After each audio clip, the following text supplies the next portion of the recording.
Oke, saya mau jawab dulu dari Nurul Hasanah.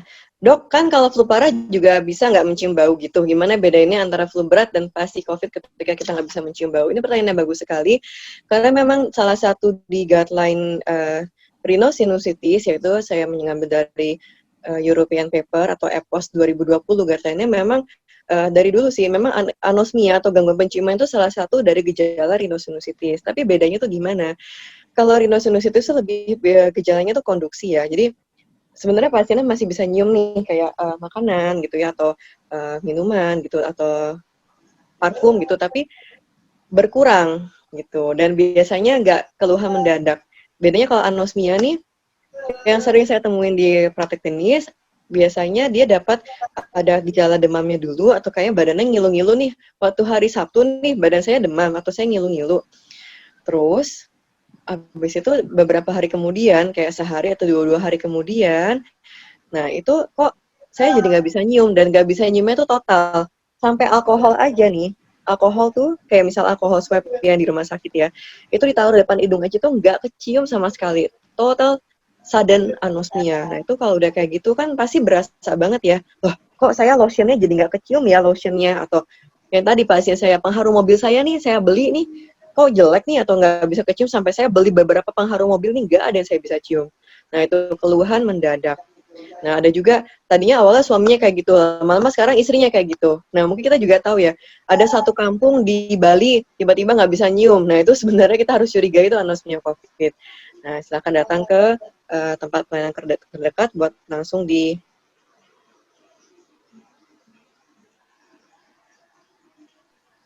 silakan datang ke fasilitas terdekat buat langsung swab nasofaring RT-PCR.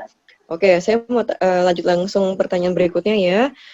Oke, dok kan kalau flu parah, oke, hai dokter Niken, kalau dari Rifna Nurahma, hai Rifna, jadi kalau lidah terasa pahit dan makanan terasa hambar, apakah termasuk dalam gejala COVID? Nah, ini definisi hambarnya, apakah tidak bisa merasakan sama sekali? Karena beberapa pasien yang saya temuin juga akhirnya tidak bisa merasakan pedas atau asamnya aja, atau rasa asinnya aja. Nah, ternyata swabnya positif. Nah, itu karena tadi yang kita udah bahas patofisiologinya, nggak semua papil di lidahnya itu yang kena COVID. Jadi mungkin beberapa reseptornya aja yang kena. Itu better lakukan swab nasofaring segera ya.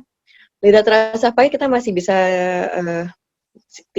cari tahu kemungkinan gejala asam lambungnya naik atau namanya laringopharyngeal reflux pada kasus THT.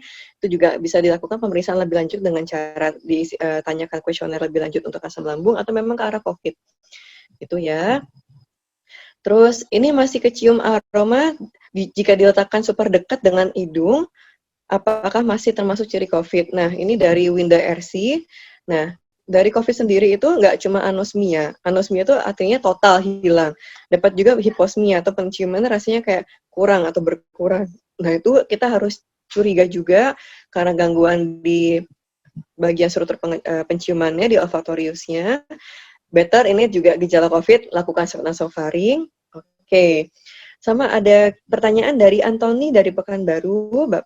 Jadi pertanyaannya, jika ada tulang bengkok itu cara mengobatinya bagaimana, Dok? Nah, ini lebih ke struktur anatomi, tentu aja kita harus lihat nih apakah memang ada faktor inflamasi yang dapat memperberat sumbatan hidung. Misalnya ada peradangan, itu yang kita bisa kasih terapi misalnya dengan steroid intranasal, semprot hidung yang steroid atau cuci hidung dan obat-obatan lainnya.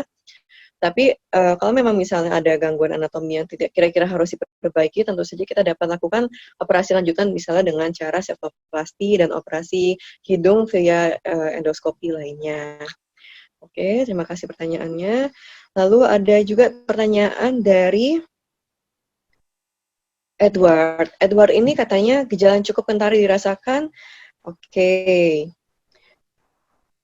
Itu tadi ada resumenya ya. RT-PCR, dok, biasanya dilakukan jika sudah muncul gejala seperti apa aja kah? Apakah jika anosmia atau agosia langsung dilakukan swab PCR? Yes, langsung dilakukan. Begitu Bapak, Ibu, teman-teman langsung ada gejala anosmia, hari itu juga, saat itu juga langsung dilakukan swab. Beberapa pasien saya kayak gitu, langsung kebaca RNA virusnya ternyata positif. Jadi nggak usah nunggu sampai 3 hari, nggak usah nunggu besok. Langsung sore itu, malam itu, segera pergi ke tempat rumah sakit terdekat, lakukan swab. RT-PCR. Oke. Terus from Indana Abrica, seberapa terpercaya hasil swab PCR, berapa nilai ambang batas RNA yang menyatakan pasien positif ataupun negatif. Sebenarnya kalau terpercaya, jadi itu pilihannya paling terpercaya adalah sekret dari bronkus atau dari paru-paru. Itu yang 90%-an dari literatur terakhir. Kalau dari nasofaring sendiri, jadi swab itu tuh nggak cuma dari PCR, bisa juga misalnya orang diintubasi di ICU tuh nanti kita ambil sekretnya, itu yang paling terpercaya pastinya itu ya. Cuma kan kita kadang-kadang nggak mungkin kan semuanya bisa langsung ngambil dari paru. Jadi kita ngambil dari nasofaring yang tempat paling terpercaya selain dari paru. Nah, itu sebenarnya itu dapat mewakili kira-kira 80%. Tapi sensitifnya itu pasti sensitif. Jadi karena dibaca RNA-nya. Jadi ini bisa artinya ada positif, ada juga inkonklusif, ada juga negatif. Nah, kalau misalnya inkonklusif itu gimana sih? Nah, dari pengalaman saya kalau misalnya kita harus lihat dari nilai CT.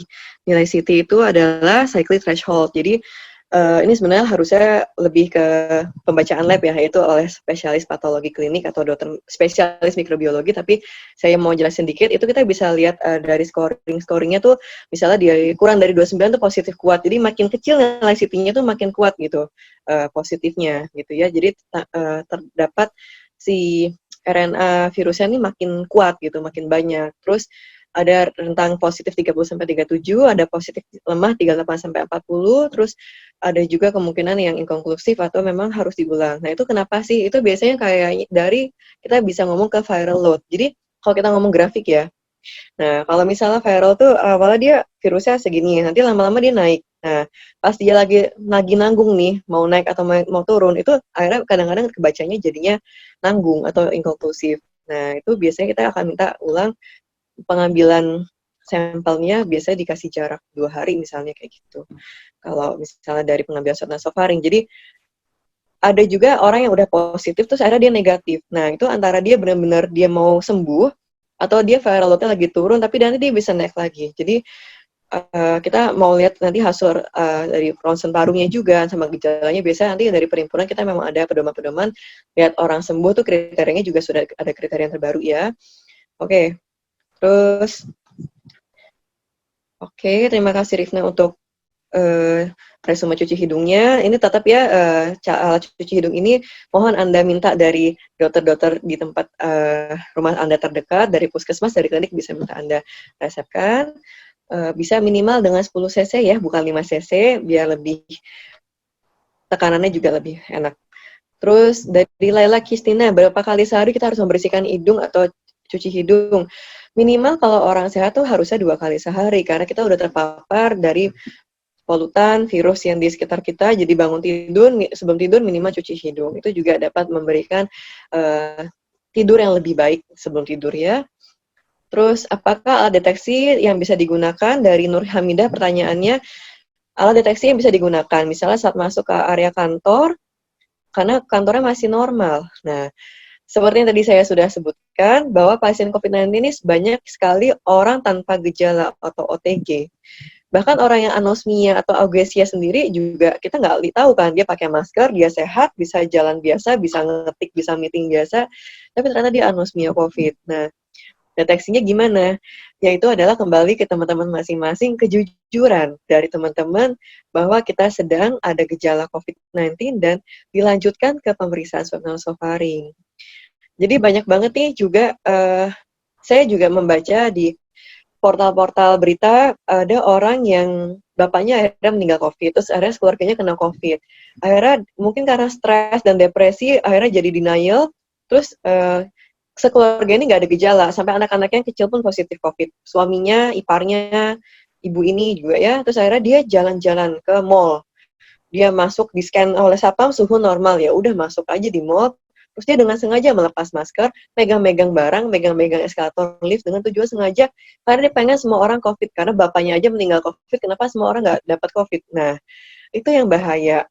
Sama seperti di kantor, kita juga nggak tahu siapa yang kena COVID. Dan saya pun pengalaman pribadi, saya melakukan swab RT-PCR ke rumah, dan ini pasiennya sudah pernah swab, sudah pernah positif karena dapat dari suami pasien. Terus suaminya saya ternyata yang swab itu hanya anaknya dan ibunya. Saya tanya, karena waktu itu suaminya juga swab sama saya di rumah sakit. Bu, suaminya nggak swab, nggak sekalian. Oh iya, suami saya lagi kerja, dok, lagi meeting. Soalnya susah ya, harus meeting ya gimana dong, dok, harus pergi kerja. Nah, itu ternyata suaminya memang pasien saya banget yang 2 minggu lalu tuh masih positif gitu. Nah, itu jadi tuh sekarang tuh kita nggak tahu nih orang sebelah kita nih ternyata dia adalah pasien swab positif nasofaring. Jadi hati-hati, saya minta kejujurannya. Kalau memang perlu berobat, silakan berobat dan silakan lakukan pemeriksaan diagnostik dilanjutkan dengan swab RT-PCR. Oke. Terus dari Syaiful A, selamat pagi dok. Apa langkah preventif yang mudah buat orang yang sudah mengalami penurunan indera penciuman sama penurunan rasa saat makan atau minum? Ya, saya tadi diresepin untuk cuci hidung dan obat-obatan suportif lainnya, dan itu juga bisa lakukan olfactory training. Jadi kita bisa minta pasiennya atau teman-teman misalnya ya, kita mau makan nih, kalau saya sih akan minta ke pasien saya misal di masa isolasi, misalnya dia mau makan pisang, cium dulu bau pisangnya kira-kira misalnya 30 detik sampai 1 menit, baru dia akan makan, baru dia makan. Karena sebenarnya saraf penciuman sama pengecapan tuh jalurnya jadi satu. Jadi kita pakai jalur belakang dengan jalur gustatory, itu dengan harapan akan terjadi recalling memori dari pengecapannya akan berasa pisangnya gitu misalnya atau kayu manisnya gitu misalnya, nanti dia akan recall memori, dia akan memperbaiki. Selain kita juga perbaiki faktor gangguan konduksi dari hidungnya gitu ya. Nah, tapi better diperiksa dulu, jangan-jangan ada komponen tulang yang bengkok atau lainnya yang memang harus dibenerin atau diobatin dulu ya. Oke, dok, pertanyaan dari Oktarina Wijayanti. Terus, oh ya sama tadi dari Syaiful, tetap cuci hidung, itu juga langkah preventif juga ya, untuk mencegah virus COVID-19 dan menjaga imunitas saluran napas atas. Oke, pertanyaan dari Oktarina Wijayanti. Dok, RT-PCR ini kan harganya lumayan lah untuk sekali tes. Adakah cara supaya bisa dapat fasilitas RT-PCR gratis, terutama jika berada di luar Jabodetabek? Terima kasih. Oke, buat teman-teman, sebenarnya untuk dinas kesehatan itu, setahu saya memang seperti di puskesmas itu atau di rumah sakit umum itu sebenarnya kalau memang ada keluhan bisa dilakukan swab nasofaring RT-PCR di tempat fasilitas kesehatan yang pemerintah. Nah, cuman memang jumlahnya itu terbatas karena memang kitnya atau alatnya terbatas. Setahu saya memang ada teman-teman yang akhirnya jadi harus mengantri di puskesmas atau di fasilitas kesehatan pemerintah untuk mendapatkan fasilitas swab nasofaring RT-PCR ini. Jadi silakan datang ke fasilitas kesehatan umum untuk mendapatkan at least nomor antrian atau giliran kapan saya bisa dilakukan swab nasofaring. Seperti itu. Karena memang misalnya hari ini alatnya cuma ada 5 ya, cuma bisa 5 pasien kira-kira atau bisa 20 pasien cuma bisa 20 pasien kira-kira seperti itu. Ya, jadi memang dari Dinkes sendiri ada, tapi memang karena saking banyaknya kasus, akhirnya rumah sakit juga mau nggak mau dituntut untuk menyediakan alat sendiri, yang akhirnya rumah sakit juga akhirnya beli sendiri, dan alat itu tidak murah. Dari sikatnya tidak murah, tabungnya tidak murah, reagennya tidak murah, centrifugal itu komponennya semua tidak murah, makanya itu juga tidak murah. Tapi saya rasa untuk zaman sekarang, untuk kesehatan itu rasanya memang akhirnya uang tuh tidak ada harganya. Jadi better kalau misal teman-teman daripada menunggu, saya rasa sih uang tuh masih bisa dicari, tapi kesehatan tidak bisa dicari, gitu ya. Oke, terus saya mau jawab pertanyaan dari Winda RC juga. Dok, apakah saya hanya pencium saja tidak berfungsi? Boleh nggak pakai fixed inhaler gitu? Karena ketika pakai itu hidung jadi melar. Sebenarnya kalau kayak fix itu kita bisa dapat buat untuk dekongesannya juga. Terus memang ada efek juga untuk buat membuka jalan napasnya. Tapi kalau untuk penciuman itu tidak bisa mengobati hanya dengan menggunakan fixed inhaler. Jadi better Mbak Winda silakan datang ke dokter spesialis kesehatan di tempat Anda atau datang ke rumah sakit rujukan tempat Anda untuk diobati yang benar ya. Oke. Terus ada pertanyaan dari Yosua. Dok, beberapa minggu lalu saya mengalami demam. Lalu setelah beberapa hari saya baikan dok. Selang sehari dari baikan saya flu, kumat dibarengin sama sinusitis saya. Sampai akhirnya saya tidak bisa cium apapun selama 2 hari belakangan. Setelah itu hasil saya rapidnya negatif atau non-reaktif. Kira-kira kasus ini bagaimana dok? Oke, jadi memang rhinosinusitis faktor resiko memang ada anosmia juga, itu bisa kita pilihannya kalau nggak COVID atau memang rhinosinusitis. Tapi karena sekarang lagi pandemi, ini khas banget nih pandemi COVID-19, demam diikuti dengan anosmia. Kita nggak bisa mengabaikan, aduh ya udah deh, saya kayaknya sinusitis aja deh, karena saya emang punya riwayat sinus. Itu jangan seperti itu. Better Anda lakukan swab nasofaring. Karena tes rapid itu hanya membaca antibodi atau reaksi antibodi IgG atau IgM yang infeksi yang terjadi 7 hari ke belakang. Kalau Anda kena infeksinya 6 hari atau 5 hari atau 3 hari atau seperti Anda bilang nih kira-kira 2 hari sampai 5 hari, itu nggak akan kebaca. Itu sama aja Anda membodohi diri sendiri dan orang lain dan juga keluarga Anda. Gitu. Jadi silakan Anda datang ke rumah sakit sudah betul, tapi Anda mintanya swab nasofaring, bukan Anda rapid. Jadi atau Anda tes serologi. Jadi jangan membodohi diri kita sendiri atau orang lain atau membahayakan diri Anda sendiri, langsung Anda lakukan swab nasofaring. Ya. Karena kita punya ilmu, kita punya akal, kita harus ikhtiar, kita lakukan yang terbaik buat diri kita. Oke. Terus apakah saya harus ke rumah sakit, Dok? Karena saya kemarin ke dokternya nggak mau periksa. Betul, pemeriksaan itu memang beresiko, terutama dokter yang nggak pakai alat pelindung diri level 3. Better Anda pergi ke rumah sakit yang memang fasilitasnya memang rujukan COVID dan dokter tenaga kesehatannya pun menggunakan alat pelindung diri level 3. Atau minimal tuh politetes sekarang adalah alat pelindung diri level 2. Sebenarnya Anda paling nggak minta resep minimal kayak gitu ya. Untuk penciumannya ini minta diresepin, harus diobatin betul penciumannya jadi biar bisa balik. Jangan sampai nanti penciuman Anda nggak balik, apalagi masih muda nggak bisa nyium kan sayang kan. Nanti punya istrinya kentut nggak tahu istrinya kentut, atau istrinya masak nggak tahu istrinya masak wangi-wangi. Seperti itu ya. Terus oke, thank you Dr. Nika, sehat selalu, sama-sama Bapak Edward. Dari Winda RC, Dok, tes PCR bisa di swasta aja. Jika ternyata positif, apakah masih bisa isolasi mandiri terlebih dahulu? Oke, lab swasta Kalau dari itu informasi kan juga tetap nggak ada, habis kurang itu. halo? Oke, kayaknya ada suara masuk ya. Oke, tes swab PCR bisa di lab swasta, lab rumah sakit, atau memang analis yang sudah terlatih dilakukan swab nasofaring. Tapi kita harus hati-hati juga nih, karena banyak nih akhirnya yang dibisnisin ke rumah-rumah, katanya kredibel dari lembaga lab ini gitu ya, saya tidak mau menyebutkan, tapi ternyata pas saya lihat di foto yang mereka publish, kok cuma di hidung aja, kok nggak masuk ke dalam, akhirnya kok yang saya lihat itu tidak sampai ke organ yang harusnya kita mau. Nah, itu juga harus hati-hati.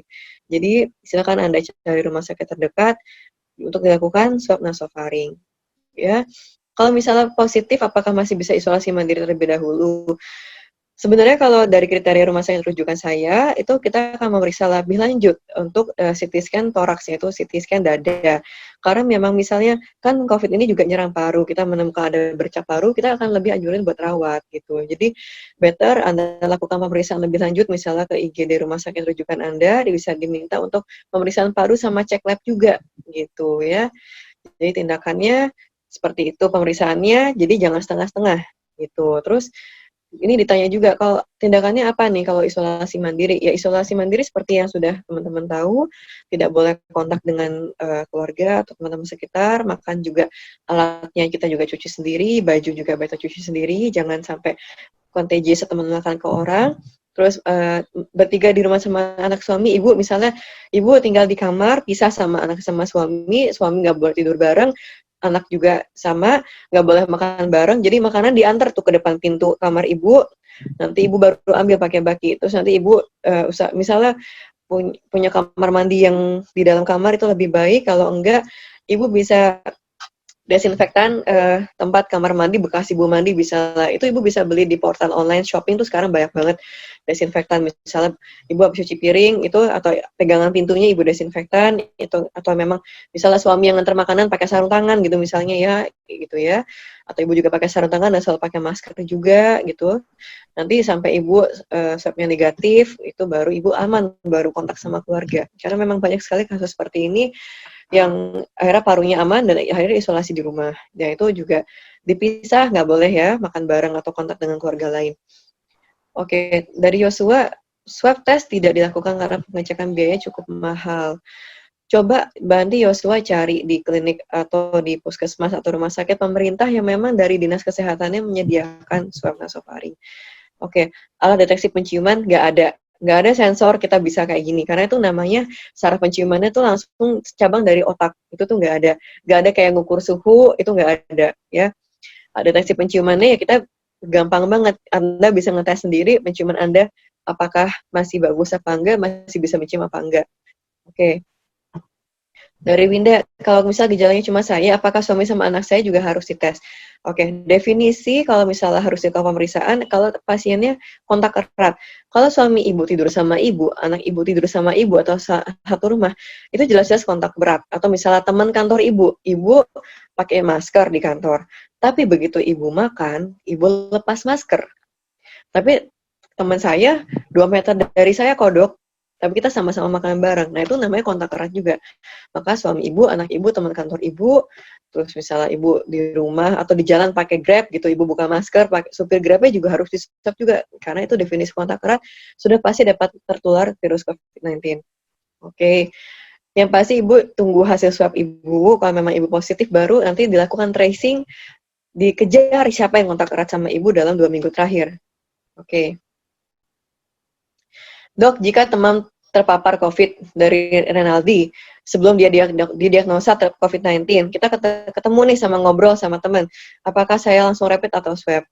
Oke, kalau misalnya Anda ketemu teman Anda misalnya hari Minggu, terus dia terdiagnosisnya misalnya hari Rabu. Nah, Anda kan termasuk definisi terpapar si pasien ini atau teman Anda dalam 2 minggu sebelumnya. Berarti Anda termasuk, karena bisa aja dalam 2 minggu tuh teman Anda tuh udah jalan nih virusnya, udah lagi terbentuk virusnya di tubuhnya. Tapi dia belum di swab. Tapi dia udah jalan nih COVID-nya, prosesnya udah jalan. Nah, prosesnya udah jalan, virus RNA-nya udah ada di mukosa nasofaring hidung, udah kena ke Anda. Jadi Anda better langsung swab nasofaring. Ingat, rapid itu tuh bukan buat diagnosis. Mau tahu Anda pasti COVID, yaitu Anda lakukan swab RT-PCR, bukan swab antigen. Ya, oke. Saya mau jawab dari Gunawan G, kawan saya terdiagnosis positif COVID, terus yang ketiga masih positif, berapa lama sampai benar-benar sembuh? Pengalaman saya paling lama 4 bulan sampai di swab tiap minggu, tiap 2 minggu masih positif bisa, padahal pasiennya nggak ada gejala. Jadi terserah dari virusnya, fragmen virusnya mau keluar 4 minggu, mau 2 minggu, mau 3 bulan, mau 4 bulan, itu tergantung pada tubuh kita masing-masing, sama tergantung dari imunitas kita masing-masing. Kita nggak bisa maksain orangnya cuci hidung sampai 10 kali sehari, ya kalau namanya udah nyebar ke dalam darah, sampai ke organ tubuh kita, sampai ke hati, ke pencernaan, ke paru-paru, ya itu kita nggak akan bisa maksain dia keluar. Memang sudah perjalanan penyakitnya, kita tunggu saja. Makanya jangan sampai Anda terkena COVID-19 ya. Oke, terus kalau masih menyusui, bolehkah menyusui kalau positif anosmia? Kalau misalnya Anda anosmia atau istri Anda anosmia, better swab dulu ya. Kalau misalnya kita juga curiga apakah anosminya ada penyebab yang lain gitu misalnya. Kalau misalnya ibu menyusui, boleh nggak sih buat ibu COVID boleh nggak nyusuin? Memang ada beberapa literatur katanya di plasenta nggak kena sih bayinya, dan selama beberapa pengalaman klinis saya, bayi yang lahir dari ibu COVID swabnya negatif, ibunya swabnya positif. Tapi memang kalau menyusui kan ibu kan pasti pakai ini kan kontak langsung dengan bayinya. Bayinya pasti nggak pakai masker, dan ibu kita juga nggak bisa jamin apakah masker ibu aman, nggak bocor gitu ya. Tapi memang ada beberapa literatur katanya dari menyusui atau ARISI itu tidak tercampur dari virus COVID-nya. Tapi better ibu konsultasikan ke spesialis opin lain, dan yang belum di swab, ibu swab dulu deh untuk pasien COVID atau enggak.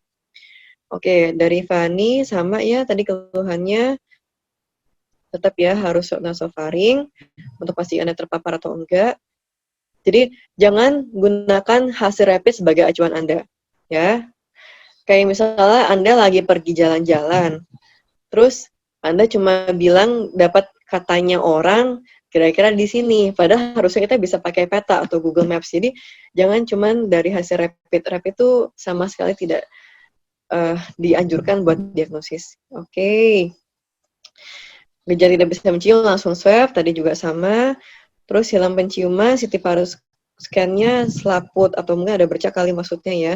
Swab-nya negatif, 3 kali baru positif. Kenapa gitu ya? Nah itu juga coba dilihat lagi apakah yang dilakukan swab-nya betul, apakah dilakukan oleh ahli yang betul, apakah betul-betul di organ nasofaring kita mau. Karena ya kalau ngambilnya salah ya swab-nya hasilnya jadi negatif. Bisa kayak gitu. Ya. Jadi jangan sampai kita buang-buang duit nanti pergi ke tempat yang katanya mengaku kredibel tapi ternyata memang hasilnya pengambilannya salah caranya. Oke, atau memang misalnya kita bisa tahu dari viral load-nya, biasanya kalau memang harus sudah hilang penciuman, itu harusnya udah positif kok dari swab nasofaringnya. Oke, dok kalau IgM non-reaktif, IgG reaktif, apakah terpapar COVID? Ini harus dipastikan dengan swab nasofaring ya. Bisa ada yang seperti ini, ternyata swabnya masih positif. Bisa memang infeksi lama. Jadi namanya juga cuma alat reagen, kita nggak bisa jadiin acuan sebagai rapid. Yang kebanyakan stigma masyarakat Indonesia, saya tuh rapidnya non-reaktif kok, tapi saya hilang penciuman, belum tentu kan saya COVID. Nah itu yang salah ya. Oke, jadi harus Anda tetap lakukan swab nasofaring untuk memastikan Anda apakah kena COVID-19 atau tidak. Dari Yeni, dok apakah bayi 4 bulan kepentingan keluar negeri?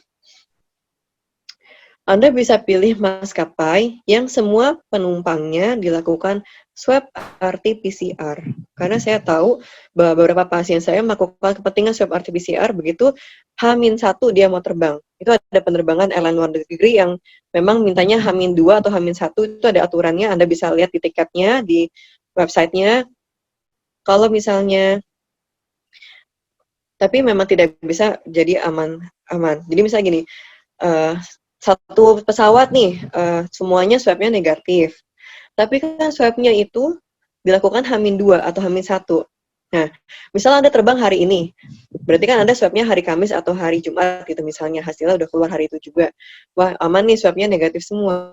Tapi kan Anda pergi ke bandara, right? Di bandara, Anda ketemu orang.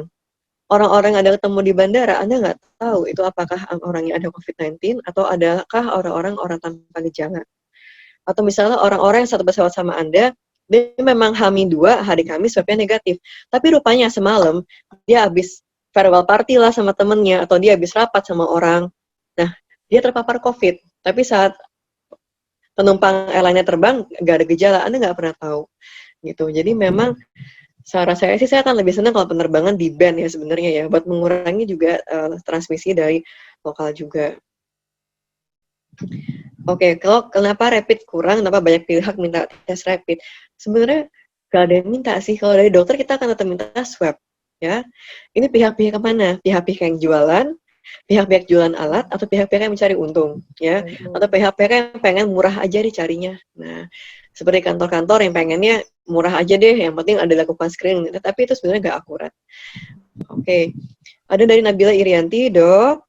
Dari jurnal, sensitivitas rapid variasi 80% sampai 90%. Apakah reliable tetap jadi screening COVID? Terus untuk, itu memang jurnalnya kita harus lihat dari jurnal dari mana, sensitivitasnya. Tapi memang dari rapid ini kita akan bisa lihat dari IgG, IgM-nya. Jadi jangan Anda IgG, IgM-nya reaktif, nanti Anda tidak melanjutkan. Jadi kalau memang IgG, IgM-nya memang positif, terdapat hasil reaktif, itu tetap dilanjutkan dengan swab nasofaring. Jadi nggak bisa misalnya rapidnya IgG, IgM-nya reaktif, terus ini udah pasti COVID, enggak juga. Karena akhirnya ada beberapa pasien saya udah kena bulan Maret, sekarang udah sembuh, IgG-nya akan tetap reaktif. Nah, jadinya rancu kan, gitu. Terus rapid test harus diulang berapa kali? Oke. Kalau saya, karena saya dan teman-teman juga di tenaga kesehatan dan teman-teman dokter, kalau misal Anda masih keluar rumah atau Anda masih kerja terpapar orang dan kita di zona hitam, zona merah ini ya, zona hitam kan Jakarta atau kota lain, ya saya tuh 7 hari sekali saya diambil darah, gantian aja kanan kiri gitu. Karena kita nggak pernah tahu kapan kita akan bisa terinfeksi, dan itu kita juga nggak tahu apakah kita bawa virus ke rumah. Oke, kira-kira begitu ya. Mungkin sudah cukup jelas ya dari sesi tanya jawabnya ya. Saya kembalikan lagi kepada MC dan moderator. Terima kasih. Dok, sorry, ini ada pertanyaan yang titipan. Kebetulan memang teman-teman aku yang ngalamin sendiri sih. Saat ini suaminya itu gejalanya udah rapid, hasilnya rapid baru aja dapat itu negatif. Tapi dari gejalanya itu udah hampir 2 minggu ini dia memang nggak ada ke ke penciuman segala macam, tapi lebih ke arah perut dan ngilu-ngilu badannya, kayak kembung gitu deh. Terus sama sempat demam. Terus tapi hasilnya negatif. Kalau lihat dari gejalanya, apakah itu juga salah satu yang kemungkinan bisa COVID? Itu hasil apa? Rapid atau swab? Swab. Oke, kalau boleh tahu swabnya dilakukan di mana? Rumah sakit atau di lembaga atau swab sendiri di rumah? Enggak, ada nih sekarang tuh di daerah Lebak Bulus itu ada yang namanya Genomic Solidaritas Indonesia, JSI Lab. JSI Lab. Dia jadi baru di sana sih dilakukan di sana. Oke. Itu kita maksudnya masih ragu-ragu juga, worry-nya kan ini gejala COVID tapi memang nggak menunjukkan ya biasanya kan lumrahnya ke pernafasan ya. Ini kok ke perut. Memang selama ini si suami ada keluhan di lambung yang which is itu udah lama lah. Nah, takutnya kan menyerang. Ada teori nggak seperti itu? Oke, baik, terima kasih. Ini kebetulan ada pengalaman klinis saya juga. Jadi ada seorang dokter direktur rumah sakit. Dia hanya nyeri perut kanan bawah aja. Nyeri perut kanan bawah. Akhirnya dia masuk ke IGD sampai di CT scan dikirain usus buntu gitu kan. Nah, ternyata memang swabnya positif, tapi dia tidak ada gejala lain. Tidak ada gejala diare. Tapi ada juga seorang dokter spesialis teman saya sempat diare doang. Nah, itu nggak ada gejala lain, akhirnya swabnya positif. Nah, itu yang tadi kenapa saya sempat terangin juga soal swab nasofaring. Saya tidak akan bisa mengkomentari hasil swab dari tempat lain, tapi misalnya masih ragu, Anda bisa lakukan kalau misalnya kita minta konsultasi dokter kan bisa minta second opinion ya. Nah, Anda bisa lakukan swab nasofaring di tempat yang ada dokter spesialis THT-nya. Gitu, di rumah sakit gitu. Karena memang saya melihat juga memang di tempat-tempat yang sekarang lagi menjamur nih, akhirnya dilakukan oleh analis yang misalnya lulusan D3 yang wah udah deh kamu pakai APD, kamu pakai gini, pokoknya kamu colok terus udah. Nah itu tuh nggak bisa kayak gitu aja, karena ya jujur saya belajar aja di kedokteran, saya belajar 10 tahun gitu kan, kayak tahu barangnya gimana. Saya bukan maksudnya kita juga tenaga medis, kita juga belajarnya kan cukup lama bertahun-tahun gitu. Jadi bukannya saya tidak meremehkan area seperti tenaga kesehatan lainnya, tapi memang harus tenaga medis terlatih yang memang Anda bisa jamin ini hasilnya kredibel. Dan kita harus cari tahu apakah reagen yang dipakai juga reagennya yang nggak expire, kredibel, apakah yang benar reagennya yang betul gitu. Karena memang multifaktor ya, bisa jadi ekstraksinya juga. Ngebacainnya salah, yang betul. Karena kalau misalnya ada juga nih, saya pernah melakukan suatu intinya saya mengetahui ada tindakan dan akhirnya medianya dibawa di suhu panas beberapa jam, itu rusak sampelnya. Gitu. Sampel panas saja juga rusak, nggak boleh sampel terlalu lama di suhu ruangan tuh juga nggak boleh. Jadi memang multifaktor ya. Berarti kurang lebih itu pemeriksaan swab gitu. Kalau aku melihat cerita-cerita selama ini, jadi sebenarnya mirip seperti kita tes golongan darah ya, which is yang resus negatif itu kadang-kadang juga false, suka dibacanya salah. Karena ya itu banyak faktor yang baca sama yang ngebaca salah atau cairan reagennya. Makanya untuk yang resus biasa kami minta untuk 2 kali atau 3 kali recheck lagi kalau baru pertama kali mengetahui, karena kadang-kadang itu yang terjadi. Ya memang sih, cuma bedanya golongan darah nggak semahal swab. Mungkin that's the pertimbangan orang-orang ya dok ya. Betul. Ya kayak golongan darah aja nyampurin ngadukinnya salah aja juga salah kan gitu kan, nggak kebentuk tuh bercak-bercaknya ya seperti itu sih. Ngebacanya salah segala macam ya, balik lagi ke expertise orang ya. Oke, dok, satu lagi dok, ini kejadian lagi bener-bener teman aku. Untungnya aku udah sebulan lalu ketemu, baru kejadian seminggu yang lalu dia kena demam, kemudian udah kehilangan penciuman, kemudian masuk ke rumah sakit Siloam, saya nyebut nama nggak apa-apa ya, Siloam Kebonjeruk, waktu itu dimasukin di IGD, tapi swabnya waktu itu dia nggak buru-buru minta yang ekspres, jadi quite long lah, nunggu waktunya. Mm-mm. Kemudian waktu itu Siloam kalau nggak salah nggak terima pasien COVID yang di Kebun Jeruk. Bener nggak sih dok?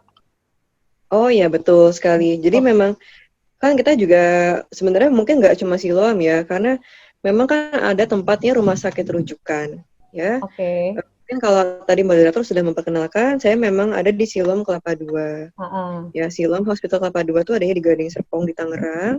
Memang ini adalah tempat satu-satunya Siloam Rujukan. Hospital yang dijadikan rujukan COVID. Oke. Karena nggak legal artis dong, kita nyampurin pasien yang mau operasi usus buntu atau ibu-ibu lahiran normal dengan pasien COVID ya nggak, gitu kan? Iya, iya. Gitu. Ya, jadi memang kalau untuk pemeriksaan pasti semua dilayanin. Semua Tapi rumah kalau sakit untuk saya yakin semua dilayanin. Tapi untuk perawatan yang bersangkutan harus dirujuk ke rumah sakit rujukan.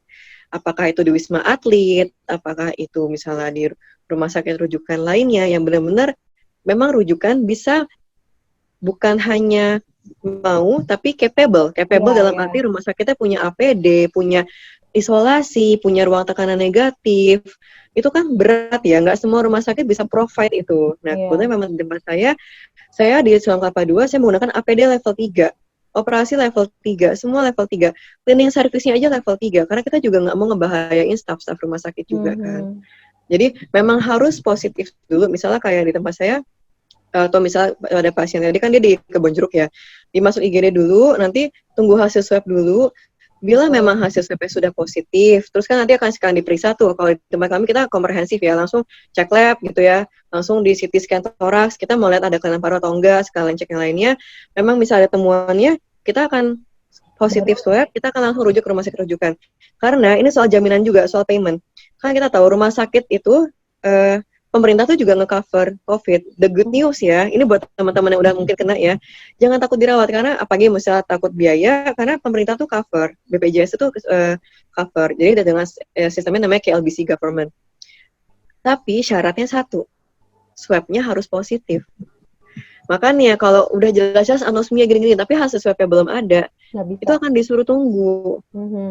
Karena kita nggak bisa terima pasien yang nunggu hasil swab doang deh, ternyata negatif. Akhirnya dia udah dirawat di isolasi, kita juga udah buang APD buat pasien itu, udah buang isolasi, desinfektan, dan itu kan ada biayanya. Akhirnya nggak dibayar sama pemerintah. Itu siapa yang mau nanggung? Gitu. Oh, oke. Jadi ini good news-nya jangan takut dirawat, karena itu juga banyak teman-teman tadinya mereka pikir, saya punya insurance deh, tapi ternyata government tuh asal swab positif itu di cover. Gitu ya. Oke, tapi kalau misalkan sampai di swab 2 kali tidak dari segala gejala sudah pasti mengarah kepada COVID lah. Dia udah juga CT scan segala macam, ada dicurigai fenomia, aku nggak bisa nih. Anosmia. Anosmia dia udah pasti. Nah, tapi dari hasil akhirnya masuk ke Mayapada kalau nggak salah. Tapi hasilnya tuh lately itu masih negatif swabnya. Setelah dia merasa udah pulih, kemudian dilakukan swab ternyata positif. Itu yang tadi ya, itu yang kita kayak ngomong soal window period. Jadi virus itu juga ada kurva grafiknya. Kapan dia naik, kapan dia turun. Kadang-kadang orang yang walaupun dengan gejala sudah berat kayak gitu ya dok ya, sempat gitu.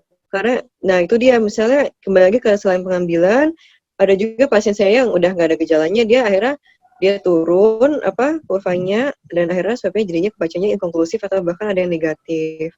Soalnya dia bisa naik lagi. Nah itu ya makanya kalau di rumah sakit kami sih biasanya pasien-pasien kita akan ulang tiap 5 hari atau minimal seminggu sekali akan diulang hasil swabnya. Gitu. Oke, kira-kira begitu deh. Ada lagi pertanyaannya dari rekan-rekan semua. Kayaknya di chat tiba-tiba banyak banget tuh dok. Nambah lagi. Nambah banyak dok. Oke. Kalau misalnya swab seperti itu di daerah Tangerang di mana? Di tempat saya ada kok, silakan datang. Saya tadi mungkin sudah disebutkan di moderator, kebetulan di tempat saya memang kita mempunyai tempat swab klinik yang terpisah dari tempat rumah sakit lain. Jadi buat orang yang udah COVID pengen tahu apakah dia udah negatif ya, itu memang tempatnya dipisah. Ada namanya swab klinik di Siloam Karawaci. Jadi tapi bukan di Siloam Kelapa II ya, tapi di Karawacinya memang ada swab kliniknya. Di Karawacinya belum mana dok? Di swab klinik langsung ambil kacis ke kanan itu ada swab klinik, ada gedung putih sendiri. Siloam yang gede itu ya? Tapi bukan yang gede, diambil karcis ke kanan langsung. Oh, Ada swab siap. klinik, ada panahnya kok nanti. Itu buka tiap hari, aduh saya bukannya promosi ya, cuma kalau buat orang-orang yang butuh ya, misalnya malam-malam mau datang pun, saya pun tiap hari jaga dari Senin sampai Minggu, itu tiap hari sampai jam 8 malam tuh juga masih buka. Gitu. Jadi, karena memang pandemi ini makin parah, kita juga mempermudah orang yang butuh akses untuk pemeriksaan juga lebih banyak ya. Jadi jangan takut ke rumah sakit gitu ya. Silakan datang pemeriksaan diri Anda. Mungkin dari Mbak Ari kali ya. Hai Mbak Ari. Udah lama nggak ketemu. Oke, kalau udah sembuh dari COVID, saya udah negatif. Berapa lama lagi boleh donor darah lagi? Sebenarnya kalau untuk definisi darah sembuh kan sekarang udah nggak ada gejala, minimal kayak kita isolasi mandiri 14 hari, terus swabnya negatif. Kalau saran saya sih misal dari swab negatif terakhir minimal 14 hari deh. Gitu. Habis itu teman-teman RNI boleh donor darah lagi. Gitu ya. Terus kalau Rumah Sakit Adam Malik sebagai rujukan, mungkin Anda bisa googling ya. Itu sebenarnya list rujukan tuh cukup banyak ya di Saat ini kayaknya berita-berita tambah banyak di deh. provinsi masing-masing ya. Iya, iya. Adam Malik gitu, itu sudah cukup banyak. Atau Mbak datang aja ke RSUD. RSUD tuh udah pasti dapat jatah juga untuk pemeriksaan lanjutan seperti swab nasofaring dan dari Dinkesnya. Seperti itu ya. Pasti RSUD di tiap kota saya yakin ada. Oke.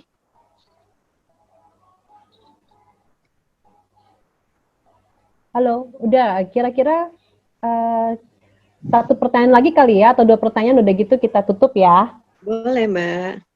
Ada teman-teman lagi yang mau bertanya, boleh langsung. Sepertinya cukup informasinya bisa diterima kan? Ada Mbak yang Din? bertanya lagi nih kayaknya, tapi Oke. belum selesai ngetik apa gimana nih? Hitung Namanya dulu 1-2 Fadi. pertanyaan, ditanya 1-2 pertanyaan, habis itu kita tutup. Langsung ngomong aja, Mbak. Raisen aja, Raisen mungkin, Raisen. Ya. Iya, boleh raise hand, ya. Langsung di-unmute aja, langsung ngomong kok, Mbak. Nih, dokter kalau rapid tiap minggu bagus atau harusnya jangan? Saya dari bulan Maret itu tiap minggu teman-teman staff rumah sakit semua tiap minggu ambil darah, jadi nggak masalah kok, nggak bakal ngabisin darahnya juga ya, nggak kayak teman-teman RNI juga donor darah tiap bulan kan juga darahnya nggak habis-habis. Silakan diperiksa tiap minggu ya, screening tiap hari, tiap Itu minggu. buat teman-teman yang selalu beraktivitas, loadnya mungkin tinggi, ya kan? Mungkin harus Ya, rajin-rajin betul. deh. Kan lihat aktivitas juga ya. Kalau yang di rumah ya bisa dipertimbangkan, tidak perlu, kecuali orang rumahnya sering. Mungkin banyak ada yang nakes atau apa, mungkin harus dipertimbangkan melakukan rapid juga ya, Dok ya. Ya, betul sekali. Bu Dokter, saya mau tanya dong, Bu Dokter. Silakan. Saya dengan Damian. Saya kemarin Ya, ngobrol sama silakan. teman-teman saya kebetulan dan dapat informasi kalau misalkan orang sampai kena rapid itu perlu ada penyuntikan obat namanya imun globulin injection. Itu buat apa ya, Dok ya? Itu pada saat disuntikannya atau buat di sampelnya yang maksudnya? Maksudnya kalau dia sudah kena COVID kan dirawat tuh. Kan biasanya pasti kenanya ke paru-paru ya, Dok ya, biasanya kan ya. Biasanya. Katanya disarankan untuk suntik ini nih, imun globulin injection. Oke, kalau misalnya imunoglobulin, memang banyak sekali terapi yang yang orang berlomba-lomba menghasilkan penelitian dan menghasilkan acuan untuk terapi. Memang yang salah satunya udah ada itu kan seperti kita udah pernah bahas ya, plasma convalescence gitu ya, terus misalnya kayak terapi pemberian injeksi-injeksi lain, Actemra, tapi tergantung kepada kebutuhan klinis ya. Kayak misalnya nggak semua pasien harus di terapi plasma misalnya. Gitu. Karena memang nggak evidence base-nya ternyata pas udah dicoba ternyata nggak ngaruh juga pas dikasih terapi A atau terapi B gitu ya. Jadi kembali kepada kebutuhan klinis pasien ya. Kalau memang misalnya dia sudah bisa negatif sendiri dengan sistem imunnya sendiri dia bisa kembali normal, ya kenapa harus repot-repot dikasih terapi imunoglobulin atau lainnya? Karena memang semua terapi pasti ada faktor resikonya, ada efek sampingnya yang harus kita awasi, dimonitor, dan juga komplikasi yang berbahaya juga. Kira-kira seperti itu ya. Tapi untuk guideline pastinya itu yang pasti di Indonesia belum masuk, di perhimpunan belum masuk.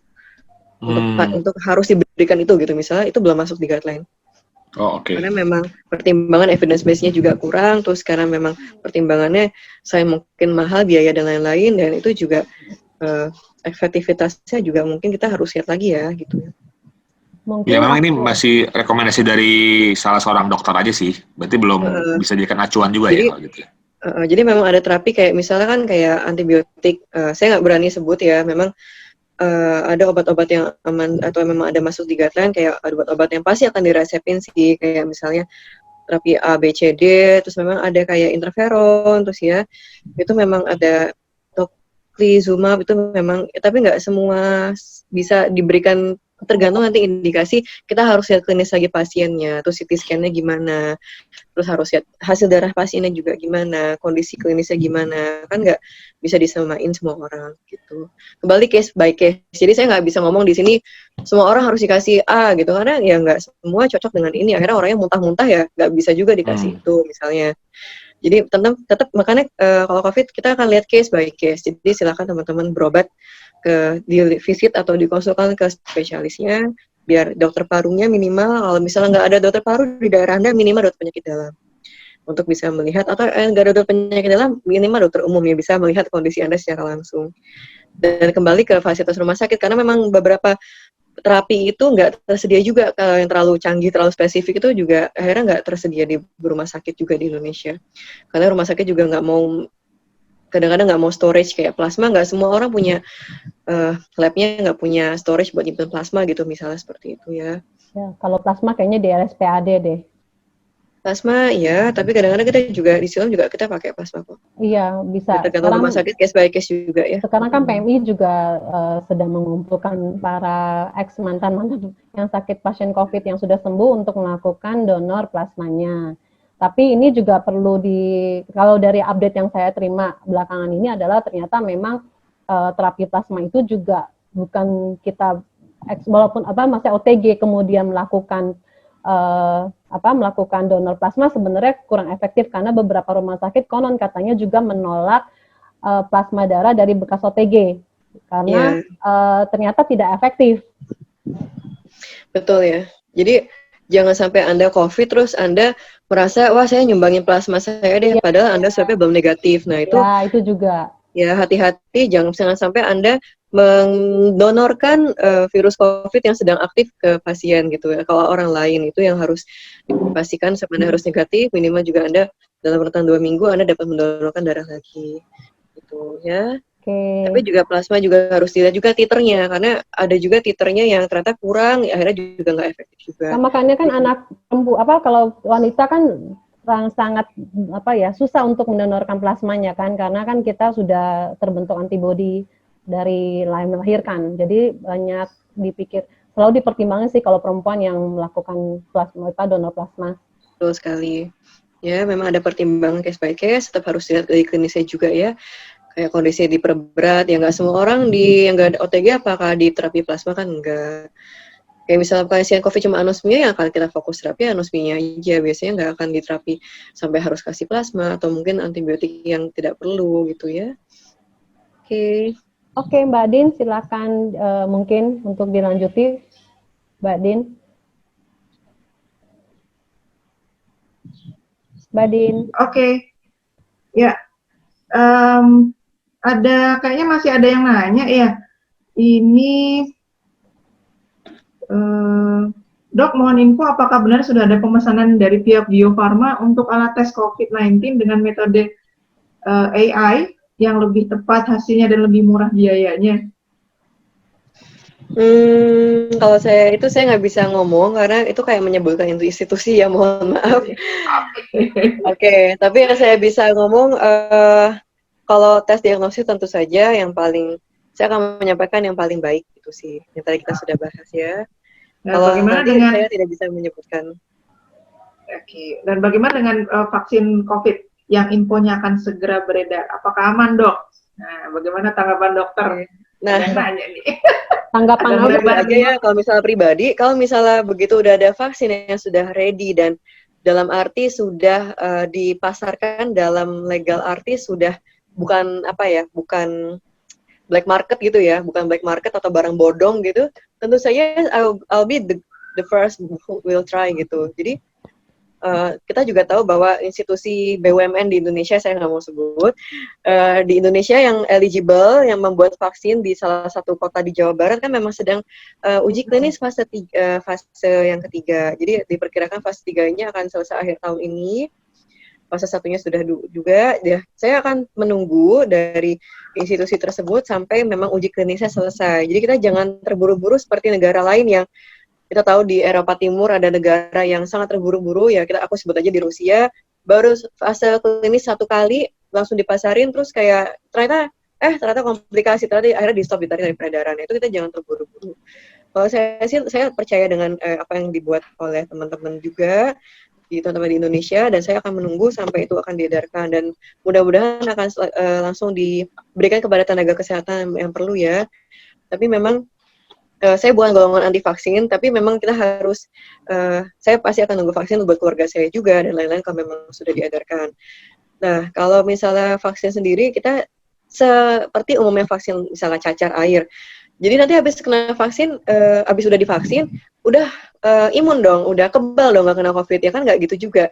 Kalau misalnya kita udah vaksin cacar air gitu misalnya, rubella atau apa semacamnya, kan tentu aja kita masih bisa kena cacar, tapi gejala cacarnya akan lebih ringan, atau gejala beratnya akan bisa dikurangi dengan pemberian vaksin. Jadi itu yang harap teman-teman ingat untuk soal COVID-19 ini.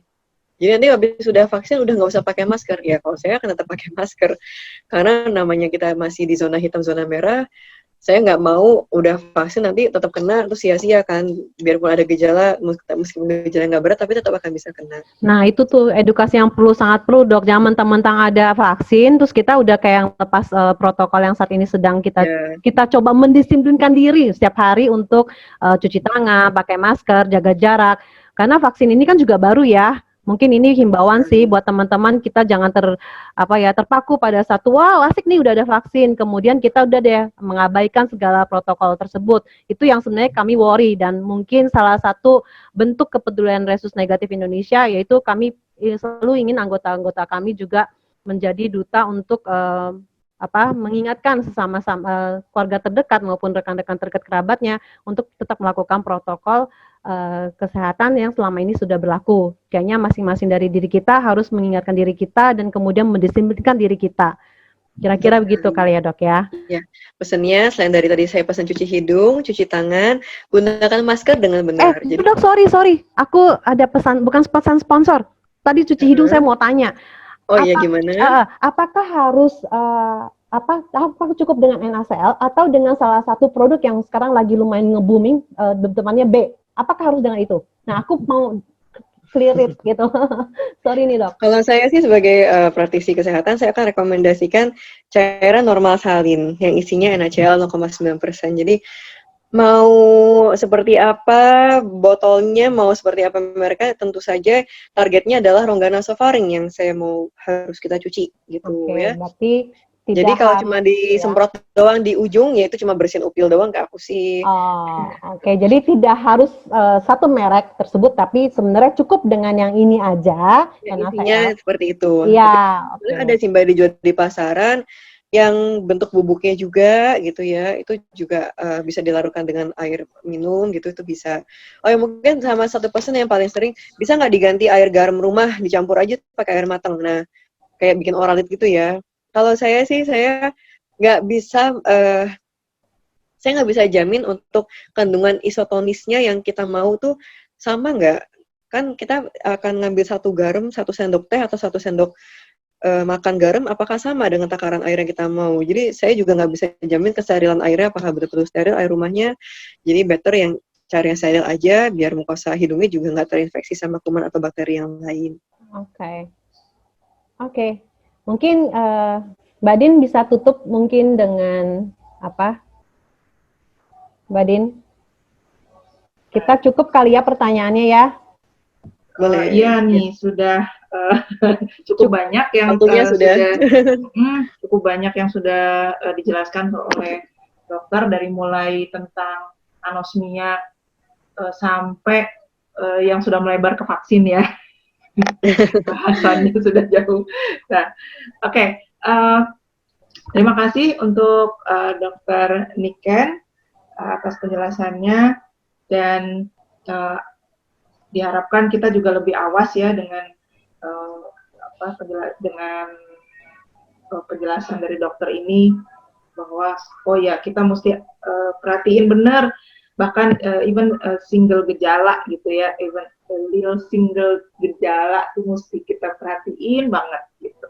Nah mungkin nanti ada sebelum kita bubaran nanti kita mau foto dulu dan ada sedikit pesan dari Damian ya untuk Oh iya, mungkin sebelum Damian masuk, saya mau terima kasih sama Damian yang mau mensupport akun Zoom yang unlimited, karena kita kan dari waktu nggak bisa 1 jam. Kemudian seperti teman-teman ketahui, Resus Negatif Indonesia itu kan non-profit organization, jadi kita boleh dibilang swadaya selama ini. Makanya untuk acara-acara seperti ini kita cari ini yang siapa nih yang mau support. Ternyata ada Pak Damian yang mau support. Mungkin Pak Damian boleh sedikit memberikan pesan-pesan sponsor. Oke, thank you. Terima kasih Dr. Niken atas penjelasannya. Jadi saya yakin teman-teman yang hadir hari ini juga pasti akan jadi lebih jelas tentang COVID dan khususnya mengenai indera penciuman dan penghidu ya istilahnya gitu ya. Nah, tapi ini saya mau buka dulu ada video tentang RNI yang tadi kita belum tahu. Mungkin teman-teman ada yang hadir di sini kan belum tentu semuanya orang-orang dari RNI ya.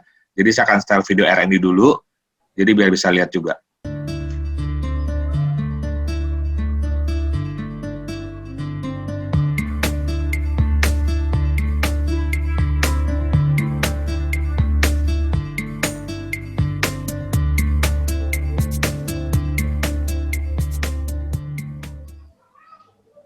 Ya, itu ada video tentang RNI. Jadi mungkin buat teman-teman mungkin biar tahu juga bahwa kalau tadi Lici di awal ada bilang bahwa resus negatif tuh biasanya kebanyakan orang-orang bule bilang gitu ya. Padahal di Indonesia ternyata banyak sekali juga. Dan itu jumlahnya ada sekitar berapa persen Lici dari penduduk di Indonesia? Oh, kalau di Indonesia diperkirakan hanya di bawah 1%. Di bawah 1% ya, berarti kan seluruh dunia 15%. Tadi sebelumnya yang mungkin baru masuk atau mungkin belum dengar, Dr. Niken salah satu juga pemilik darah resus negatif yaitu A negatif. Betul sekali, saya A negatif, terus kakak saya AB negatif, Nah, terus ipar saya A negatif.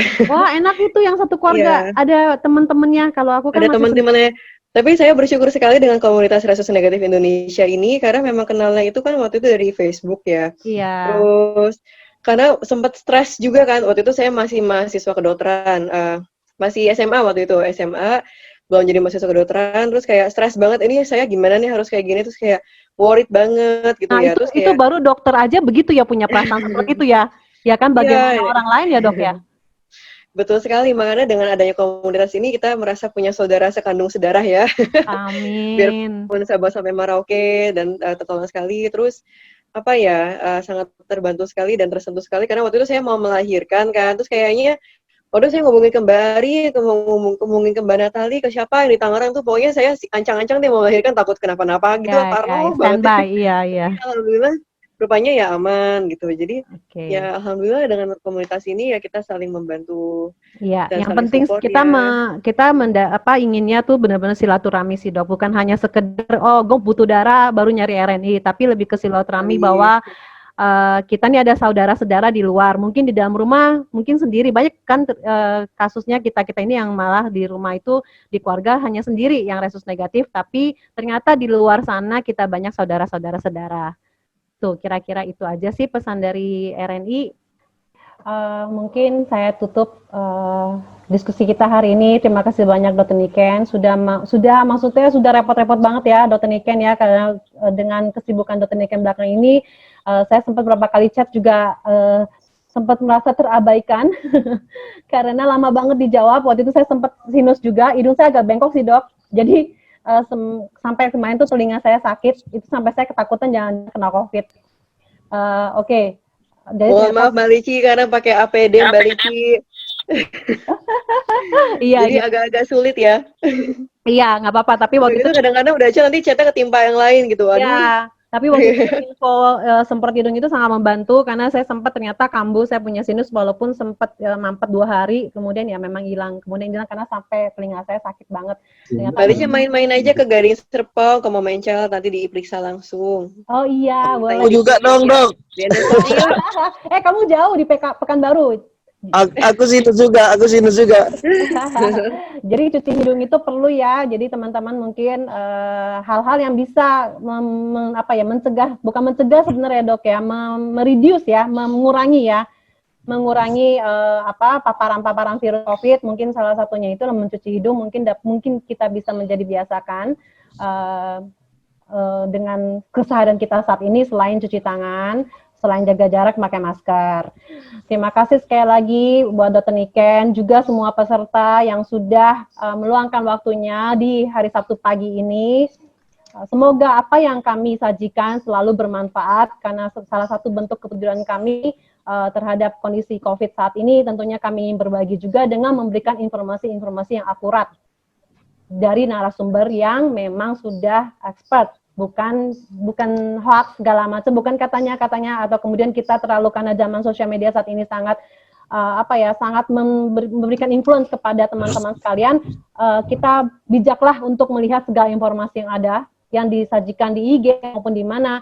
Please do ask again ke orang yang berkompeten. Kira-kira seperti itu pesan dari kami.